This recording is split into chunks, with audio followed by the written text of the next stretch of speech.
The ground and walls of this location have become the flesh of Sathog, and its ichor spreads at an alarming rate.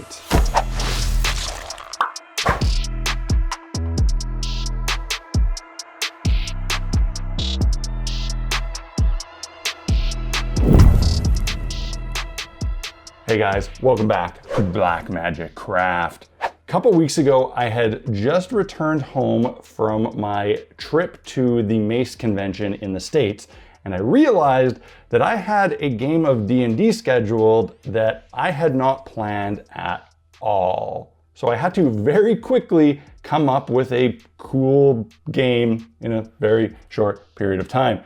And I kind of panicked.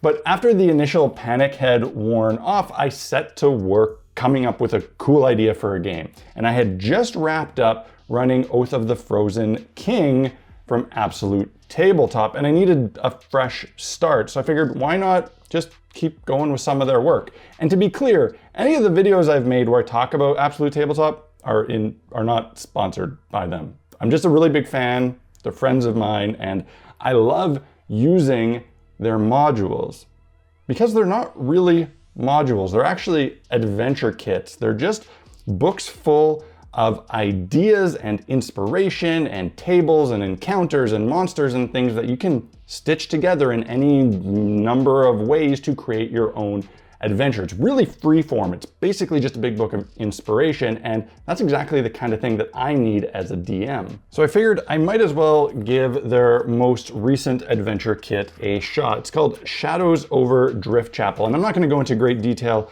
about what it's about. Essentially, it's kind of a Lovecraftian sort of horror module set in a maritime community with lots of weird creepy things. It reminds me a lot of the movie Dagon, which was one of my favorite movies as a teenager, so I got wrapped up pretty quickly in the ethos here. And one of the encounters that they have in here that I really wanted to run was this thing called the Elder Thing. Essentially, a cosmic being has crossed over into the material plane and has transformed the area into its own fleshy self. It's super weird, and this really isn't an encounter. It's definitely not combat. It's more of a skills check where the player characters just have to leave with their mind still in one piece. It revolves around a lot of sanity and madness checks. And these checks, if they were to fail a bunch of them, would have very serious permanent repercussions for the player's characters. And this really would mostly be a theater of the mind encounter. There's no combat, really don't need a grid or measurements or any spatial reasoning. This could absolutely all be done vocally through roleplay. I really wanted to set the tone for this encounter and how crazy and weird and gross and serious it was with a cool bit of terrain just to get people in the mood. I set to work building this disgusting tile. Having very little time, I didn't bother planning anything. I just grabbed some foam and got to work. Now, I knew I had to ignore details and design and just had to get creative as quickly as possible. This was only a few days after competing and losing against DM Scotty in the Guildmaster build-off at Mace, so I took direct influence from the Craftmaster and went for some simple foam carving. Using my handheld hot wire cutter, I made a small ground tile and used the scrap pieces to make up the back wall. I went with what is now my favorite method for these sorts of encounter pieces and did just enough back and sidewall to represent what it looks like, while leaving the rest open for easier line of sight for the players. I really roughly placed some scrap pieces together to form the back wall, not worrying too much about gaps or anything like that. I just wildly glued them into place. Then I was able to take my hot wire and start carving the walls and a bit of the base at the same time to tie them together a little bit better. The back of this piece didn't matter too much as the players wouldn't really see it, but I wanted it to look decent nonetheless.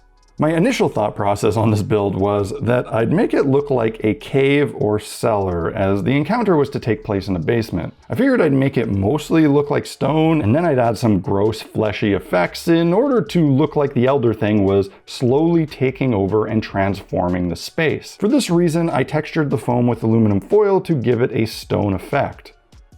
And taking inspiration from the art in the adventure kit, I drew out some magical looking symbols. Again, the idea being that maybe the stone building was transforming. I thought these runes could be carved in and painted to look like they were oozing blood or something like that. Once I had my basic symbols drawn, I used a hot engraving tool to melt the foam and create the actual grooves. I find this tool to be too big and aggressive for detail work in foam like bricks or something, but it's perfect for this.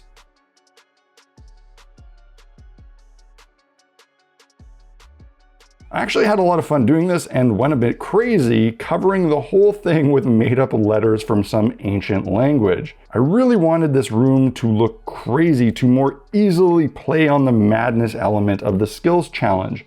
After progressing with this build, almost all of this work would end up covered and not visible, but it was still fun and a worthwhile exercise to try this out. I went to work with hot glue creating the flesh spawn effects. If I didn't need this piece completed in a few hours, I probably would have opted to instead do this effect with toilet paper and PVA glue, but that takes ages to dry. I needed something that would be ready to paint in minutes so that I could get this thing on the game table the next day. So hot glue is almost always the solution in a scenario like this. It's really easy to do these sorts of effects with a glue gun. The real challenge is not going overboard, which is what I absolutely did.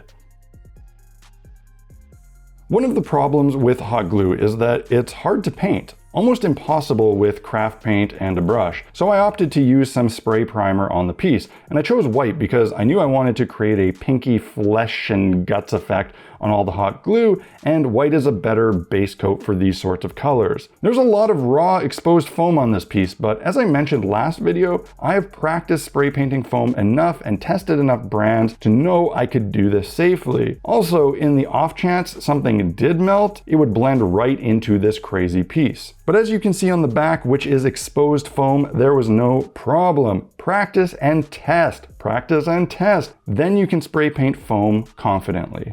Looking at this thing, I realized it would be really damn difficult to paint it in a combination of stone and flesh. It could be done, but it would be a time-consuming and tedious task. I simply didn't have that kind of time to spare. I had to blast this thing with paint, and I couldn't afford to be diplomatic about it. So I just said screw it and covered the whole thing in a light peach color. And thankfully, this covered really well and I only needed one coat. Next, I grabbed a lighter version of the same color and went in and started hitting some of the higher areas. This wasn't really a dry brush because the paint was still wet. This was really just a frantic and chaotic dabbing exercise in futility. I'm not sure this step did anything meaningful at all, but again, I wasn't thinking, I was just doing. And I think that's a very healthy approach to take sometimes. This is where things started to go south. Because I wasn't thinking, I grabbed some red and just went to town, slapped it on everything in a sort of dry brush highlight fashion.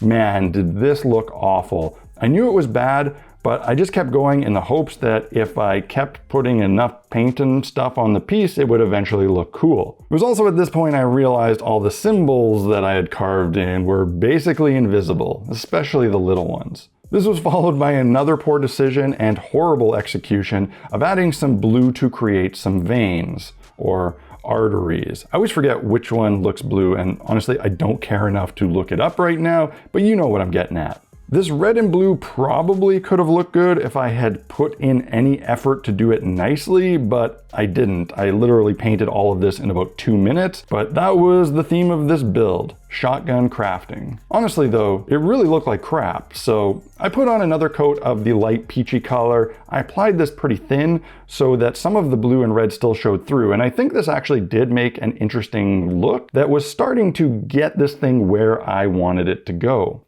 And that's when things got really experimental and I started to go crazy with it. I needed this paint to dry fast so that I could put on a wash. So I broke out my heat gun. I knew this would come with risk. It would likely make paint bubble, reheat and distort the hot glue, and possibly melt some foam. But this project was the perfect place to take that risk. Actually, after seeing it start to do some of these things, I knew I was onto the thing that would save this project. I went with it and let it melt and bubble stuff.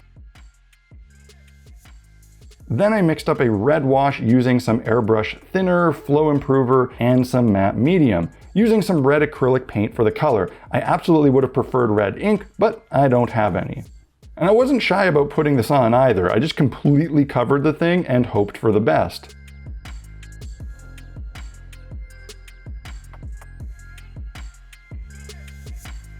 I started to feel a bit ballsy, so I dripped on some other washes. First some brown, then some black. I even used some toxic looking neon green ink. At this point, I was really just throwing all caution and reason to the wind and going wild. And I gotta tell you, it was really liberating and exciting to do so. It brought back a lot of the excitement from the early days in the hobby that I seem to have lost while worrying about making things look nicer.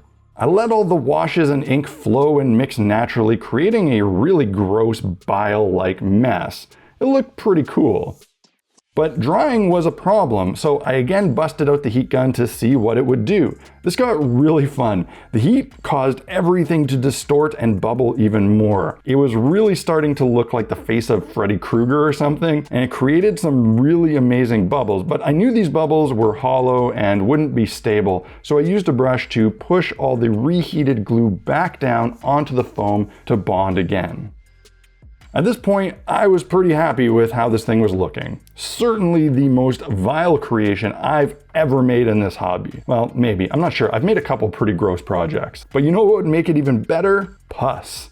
Yep, I figured some pus oozing out of a few places would just add to the disgusting nature of this piece. To achieve this, I watered down some modeling paste and just dripped it on in a few select places. This didn't work as well as I had hoped, but I really didn't have the time to test out other techniques, so I just ran with it. The white was too bright though. It looked really out of place. A few dabs of sepia wash after the pus had dried did the trick nicely. This wasn't just bodily fluid, it was disgusting, diseased bodily fluid. I'm telling you, I wanted my players to really feel the madness of the situation.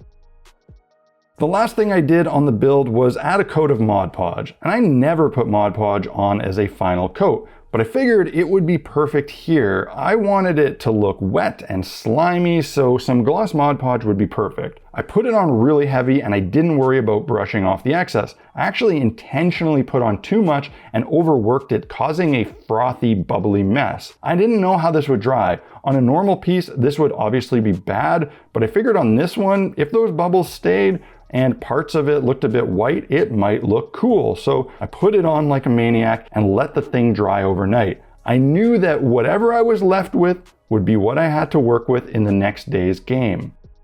And you know what? It turned out awesome. I honestly couldn't be happier with it. This thing performed beautifully in game, my players loved it, and were seriously disturbed by both the bizarre challenge and by the gross terrain. If I were to do this sort of thing again, I'd honestly go for a similar final result. I just know I could skip some of the early steps that turned out to be irrelevant because of the later ones. You may not want to build a disgusting flesh tile for your game, but I hope you take some inspiration from this regardless. Specifically, I want you to be inspired to go at a project without any planning and a mind open to rapid experimentation. You might just love what you come up with, and at the very least, you'll probably have some fun in the process. I hope you guys enjoyed this video. If you did, hit the like button and let me know in the comment section below. That sort of interaction really helps these videos gain momentum.